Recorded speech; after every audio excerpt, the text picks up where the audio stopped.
Hello, cruel, cruel world. My name is Dr. Sohom. I'm a consultant forensic psychiatrist. I assess mentally disordered offenders for a living so that you don't have to. I'm making this episode kind of inspired by the paperback release of my book, 𝐸2 Stories of Murder, Justice and Recovery from a Forensic Psychiatrist. The hardback version's been out for almost a year. Paperback's coming out on the 9th of March 2023. It's already out on Audible if you're too lazy to read or if you don't know how to. So what I've done is, for this episode, I'm actually recycling an episode that I made for my original release, but don't tell anybody. And it's a really interesting case. It's about a female fraudster who faked mental illness, I believe, to dodge her charges. Despite the fact that when I assessed her, that's what I thought and that's what I told the court, that's what I said to the judge. He still didn't believe me. He believed this woman. I think he was hoodwinked. Quite frustrating from my point of view, but it's a fascinating story, I think. So go and check out my story in the rest of this video. The whole book is about my kind of life and journey as a forensic psychiatrist, including my most interesting cases. I think you should go and buy the book. It will make you cry. It will make you shout. It will make you laugh. It will make you jump. It will make the hairs on the back of your neck tingle. Then it will make you cry again, then shout, and then laugh again, then cry once, one last time, and then eventually you will vomit. Guaranteed, or your money back. That's all I have to say. Have a blessed day. Stay euthymic, and whatever happens, right, just don't forget. Do not forget. I love you.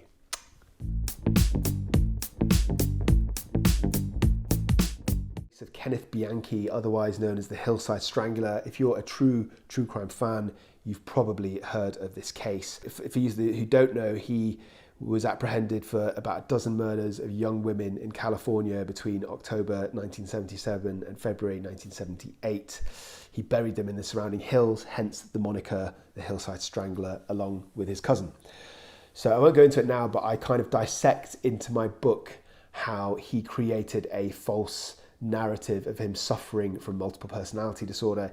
He actually tricked quite a few forensic psychiatrists, my own brethren, who frankly I thought were very naive, but he was tricked by a trickster. So there was a psychologist to Martin Orne, I don't know if that's Orne, O-R-N-E, who made Bianchi change his story by telling him certain mistruths about that diagnosis. So it's a very sort of clever way of trapping him and making him look guilty. Hello, cruel, cruel world. My name is Dr. Sohom. I'm a consultant forensic psychiatrist. I assess mentally disordered offenders for a living so that you don't have to. I'm also a YouTuber, and as of the 10th of March of this year, I will have been a published author. My book, 𝐸2 is going to be released by 𝐕𝐢 Publishing, who are a subsidiary of Little Brown Hachette. So make sure you pronounce that properly. Don't call it Hachette like I've been doing for the past year like an ass, until somebody pointed out that it's a French company and it's pronounced Hachette. Bless you. So today I'm going to do something a bit different. I'm going to kind of skim read a chapter of my book, and I'm going to tell you about a real life case where basically I think somebody used mental illness as an excuse to try and get away with an offence, even though I told the court that I thought this was happening. This is kind of like the experience of listening to an audiobook, I guess. I'm not going to read it verbatim, otherwise the video would be too long. In the comments section, when I've mentioned my book in previous videos, many people have asked whether there will be an audio version. The answer is yes. I've recorded it. It will be out on Audible in March as well. So I'm going to read you a chapter from this book, and then at the end of this video, I'm going to tell you a little bit about what the book's about in general, and also I'm going to tell you a bit about what I've learnt from the process of writing this book. Let's get started. So this case is about Miss Darina Boyko. So I should say before I start that I always change the names of the people involved to protect their identity. I change demographic factors, but the essence of my cases are 100% real. So please excuse if I come across rude. That's just me. That's just how a psychiatrist has got to be. But my cases are still genuine with a capital G. Just ask my colleagues in my practice. They're as real as can be. Right, let's get started. So, Ms. Darina Boyko. She was a recently divorced woman in her mid-30s. She was from the Ukraine. She used to be a model. And she was facing multiple charges related to a convoluted £1 million swindle. She'd apparently intentionally missold carbon credits and was in cahoots with a cousin and her ex-boss who she had an affair with for several years. That's relevant to later on. So it was a sophisticated fraud. I won't go into all the details, but it involved forging documents, making bank accounts, attending meetings. So it's not something that was, done once impulsively. It was cold and calculated. And she received more than £2.5 million in corrupt payments over 6 years, siphoned some of that off to her codependent. So this was an independent fitness to plead assessment, and I was asked to do this on behalf of the Crown Prosecution Service because there'd already been one done by the defence, and they basically smelt the rat. They didn't believe they didn't believe what the defence report was saying.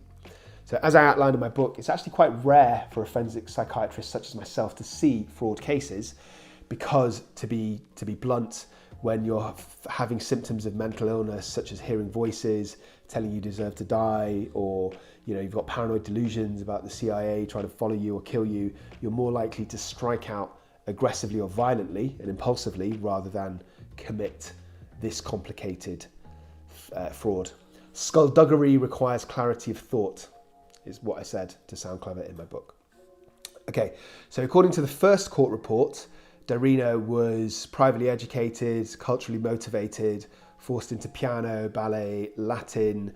Her parents were overbearing and critical. So she might have had a challenging upbringing, but I think it's fair to say much less harsh than the vast majority of my patients who come from backgrounds of, abuse, violence, etc., etc.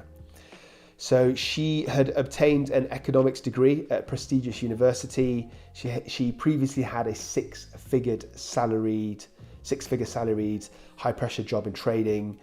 She'd married a multimillionaire CEO, 20 years older, although they're kind of separated by the time this court case came round.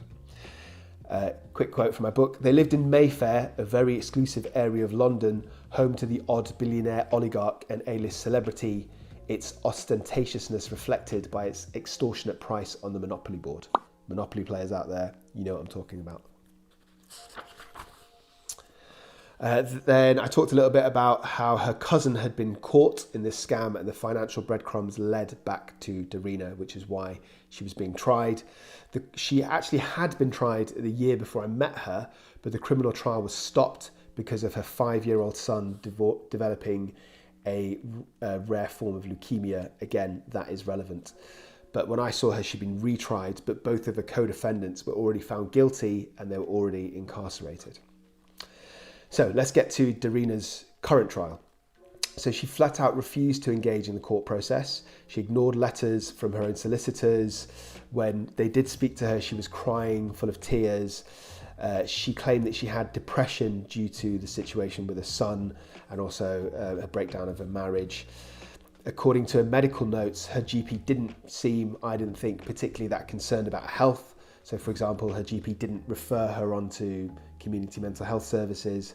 She did see a private psychiatrist who'd written a remarkably brief letter confirming the diagnoses that she had proposed. And I wrote in my book, if I was cynical, which I am, I might suspect that some people pay private psychiatrists to write spurious letters for their personal gain, which they do.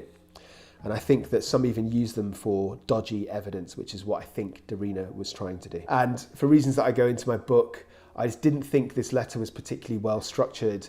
So there was all these claims of diagnoses, but there wasn't like a description of the relevant symptomatology. So it was spurious, to be polite. Similarly, Darina's previous fitness to plead assessment was undertaken by a very senior, very experienced forensic psychiatrist on behalf of the defence. His name was on the spine of the many textbooks I had read or purchased with the genuine intent to read eventually. I still do intend to read them someday. So the Crown Prosecution Service found that his conclusions were dubious, and that's why they instructed me for a second opinion. And I have to say that in my opinion, and as I said in the book, it's just my opinion, I think she duped this first doctor, this first forensic psychiatrist. I think her dramatic, tearful presentation clouded his judgment. So when I assessed Darina, she presented as a very smartly dressed woman, pristine suit, designer handbag, snooty comments. She was very striking, she was very pretty. She was extremely tearful throughout the interview. She cried heavily, often for minutes at a time. She was also quite passive aggressive. So I'll give you an example, as I said in my book. After I introduced myself, I asked, as is standard, do you understand why the court has asked me to assess you? Those bastards want to separate me from my children and you want to help them, she replied, dabbing at her eyes. So basically I felt that she was being deliberately obstructive. I think she was very touchy, she was very guarded. She was very evasive when speaking about her alleged offences. So she'd give me replies like, how many times must I tell you? I never keep track of my incomings and outgoings. It was pocket change for me. But, and here's the important bit, she was able to discuss other topics such as her childhood and a previous employment in detail without the waterworks. And I just felt that there were certain other elements of her case that didn't add up. So she claimed to have this debilitating depression, but her GP didn't feel the need to escalate her care, as I said. She had some recommendations from this private psychiatrist, such as seeing a psychotherapist, but she hadn't followed through. And another big red flag for me was Darina's level of functioning. So she was able to take her children out to the park on a daily basis. She drove to medical appointments. She attended the odd spin class. She went for a run. She would cook most days. And although we were both encumbered with small children, I did not have a nanny like she did. And I felt her lifestyle sounded more exciting and fulfilling than mine. So this all occurred a few years ago when my kids were young. And yeah, what I said in my book is accurate. I remember thinking that her lifestyle and her functioning was just better than mine. She was able to do more than I could with two kids. The reason I think that's relevant is because that doesn't really reflect somebody who's suffering from a debilitating mental illness. As a forensic psychiatrist, I always look at their level of functioning. To me, it's one of the biggest keys about severity of illness. Some of my colleagues do this, as they should.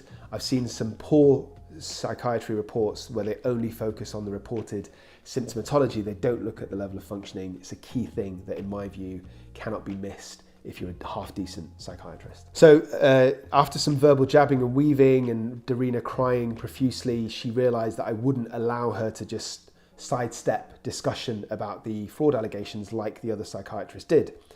And I also noted that other cracks started appearing. So for example, she was apparently incapable of remembering the very basic elements of the case. She forgot the name of the co-defendant, who she'd been in an intimate relationship with for over a year and had worked for more than 3 years. So to me, this just didn't ring true. Even if you were severely depressed, you would be able to answer those basic questions. And another issue was that even after I prompted her, she was unable to tell me if any family members, i.e. her cousin, were involved in the case. Again, I was smelling BS. It didn't seem feasible to me that she couldn't answer those questions. So my conclusion was that Darina's profuse crying, dodging questions, ignoring letters from her solicitors, not talking to her solicitors properly, declining psychiatric treatment, her selective memory loss, all of this were deliberate attempts to evade her trial. So I said that Darina was capable of the Pritchard criteria, which is what defines fitness to plead, but was intentionally choosing not to cooperate. That's what I said in my court report. That's what I said on the witness stand at the Old Bailey. And during cross-examination, the defence barrister, so her barrister's main argument was that my assessment was limited because I hadn't properly elicited all the information from the specific Pritchard criteria, which is true, but I couldn't because Darina would not cooperate. So we went into this sort of circular argument where he kept making the same point and kept trying to sort of say that my assessment wasn't of the standard needed for such an important trial. And I kept saying, well, this is the best I can do and she's not cooperating. I expect the judge to intervene, but he did not. What I wrote in my book is to engage into some retrospective damage control of my personal image. To be clear, I am a father and I do have a heart. Those two things are still true, even if my heart is somewhat calloused by years of analysing horrific acts of violence. And I fully appreciated that Darina was going through a traumatic period with the illness of her son.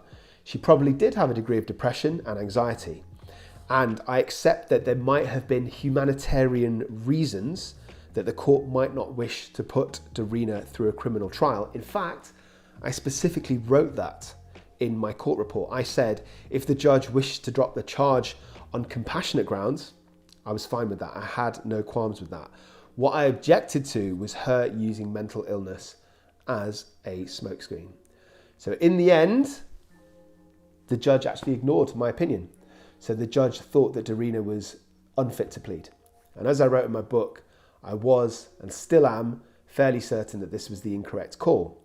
But I also knew that my place was as an advisor only. The judge has the ultimate say. Personally, I thought that the image of the courts dragging in a grieving mother with a sick child who was previously dying was just unpalatable. And I also think that having the main two perpetrators behind bars was a concession of sorts. So compassion overruling justice in this particular case was not unreasonable in my view, but it should have been a legal decision, not a clinical one. Otherwise, the system itself is also at risk of using mental illness as a smokescreen. Dun, dun, dun. Damning words in what can only be described as a cutting-edge book. I'm sure you'll agree. So in my book, I'm not going to mention them now, but in my book, I talked about other cases that this reminded me of. So one of Anna Sorokin, who committed fraud around the same time as 𝐸𝐸𝐻. She's Russian-born German, moved to New York City. She conned a bank out of around $100,000 and she had access to 60 million euros. So she committed a very high level of fraud, also had some similar personality traits. She was very entitled, had lack of empathy, etc., etc. Also, what I talked about in my book was the case of �Kenneth otherwise known as the Hillside Strangler. If you're a true crime fan, you've probably heard of this case. For you who don't know, he was apprehended for about a dozen murders of young women in California between October 1977 and February 1978. He buried them in the surrounding hills, hence the moniker, the Hillside Strangler, along with his cousin. So I won't go into it now, but I kind of dissect into my book how he created a false narrative of him suffering from multiple personality disorder.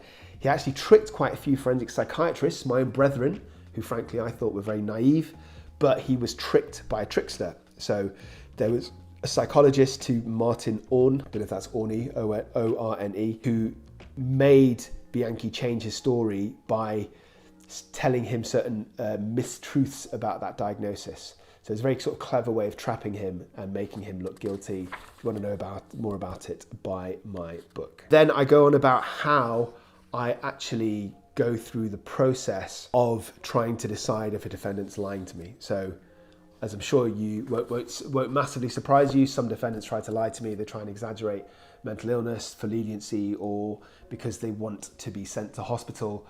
And I've expanded about how the strategies that I use to try and catch people out, or when I can tell that people are faking it. I've actually done a whole series of videos on this somewhere on this channel, a Faking It series. Go and check it out. I think it was 3 parts.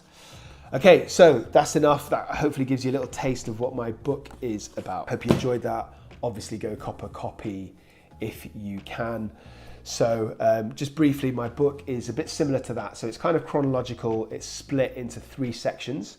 So there's when I worked in secure psychiatric units, which are reserved for high-risk patients. Then there's a section about when I worked as a psychiatrist in prison and what that was like and the kind of presentations I saw. And then finally, there's the last bit, which is when I worked as an expert witness, which is what I do now. So lots of court cases, not guilty by reason of insanity, diminished responsibility, just talking about all those kinds of assessments that I do. So the book's kind of chronological and it's peppered with my interesting cases. I compare them to high-profile true crime cases that you've heard of. It's a little bit funny, I like to think, a little bit silly, a little bit surreal. So why should you buy that book? That's the ultimate question. Because I will make money. No, sorry, that came out wrong. I meant to say you should buy my book because I will make, no, sorry. You should buy my book because it's educational, tells you about the world of forensic psychiatry. It's interesting and it is also fun. Okay, I want to tell you a little bit about what I learnt from the process of writing my book. So I have made some unsuccessful attempts at writing fiction before, but this is the first time I've ever written something like this. So one thing I learnt was how poor my memory is. Like I have a pathologically bad memory. I looked through the notes, my previous reports on my computer, on my hard drive, to kind of inspire me and to pick out cases to talk about in my book. And not only had I forgotten details of cases, but I'm a little bit embarrassed to say I forgot many entire cases, and quite like significant cases, you know, serious assaults, stabbings, fires. And I think that reflects my poor memory, but it also reflects the vast number of cases that I've seen. So I've seen, God, I don't even know, probably somewhere between 300 and 500 criminal cases in my career. And they all they often blend into one. And so, yeah, so I learned that I had forgotten about cases, but luckily writing my book has kind of reignited that. And the other thing that's kind of connected to that is I was surprised at some cases that I did remember. And going through it all, I didn't understand then, and I still don't really understand now why I remember some cases. So there are some cases where the violence committed isn't really that shocking. It's just like a low-level assault, and the person I assessed isn't particularly that unusual, or there's nothing that stands out about their persona. But for some weird reason, I can remember them. I can remember their face. I can remember seeing them. Like, I can remember the prison visit, for example. Whereas other cases, far more horrific violence, and I've forgotten about them. So I guess I've learned that my memory and my priorities in my head is illogical, I suppose. The other thing I learned from writing the book, because part of the book was this process, was that there's more connections between my cases than I'd realised. So different elements of childhood. I mean, there's you know, the obvious ones like being the childhood abuse. That's obvious. That is a very common theme that runs through my patient demographic. But individuals making statements that I'd written down and put in my reports, like the shame of being specifically bullied by like an older sibling, for example, has happened in a number of my patients, but I'd forgotten those connections because they'd happened, each of the cases was so far in between. So that's something else that I learned. Okay, before I finish, I just want to quickly shout out this channel, introduce you to it if you don't know. It's called A Psych for Sore Minds. I'm a consultant forensic psychiatrist. So I assess mentally disordered offenders in courts and in prisons and in psychiatric units. I act as an expert witness. Basically everything that I said that my book is about. This channel is a smorgasbord of cases and topics and areas. Sometimes I talk about individual diagnoses, like I've done a video recently about why I think autism is being overdiagnosed. Sometimes I talk about true high-profile cases. So for example, I've done a video recently about Catherine Knight, who's the first Australian woman to ever have a life sentence with a full tariff because she killed her husband, decapitated him, cooked his body parts, and I kid you not, she tried to feed them to his own children, although thankfully the police intervened before that last bit happened. I talk about generic topics related to criminality, such as why the crime rate has changed during the pandemic, which things have increased, which things have decreased, such as the psychology behind domestic violence, psychology behind fraud and lying, etc., etc. What I'm trying to say is there's something for everybody on this channel. Please subscribe. Not only does it help me out immeasurably, but it actually makes you better at Scrabble. Guaranteed all your money back. Very last thing I want to say is I'm going to do another, at least one, maybe two episodes where I'll be reading out chapters from my book. So if you have any questions that you want me to address specifically about the book, not necessarily the content, but more about the process, like the process of writing it, what I've learned, etc., etc., please do ask in the comments section, and I promise I'll try my best to answer as many, if not all, of those questions in my next video about my book.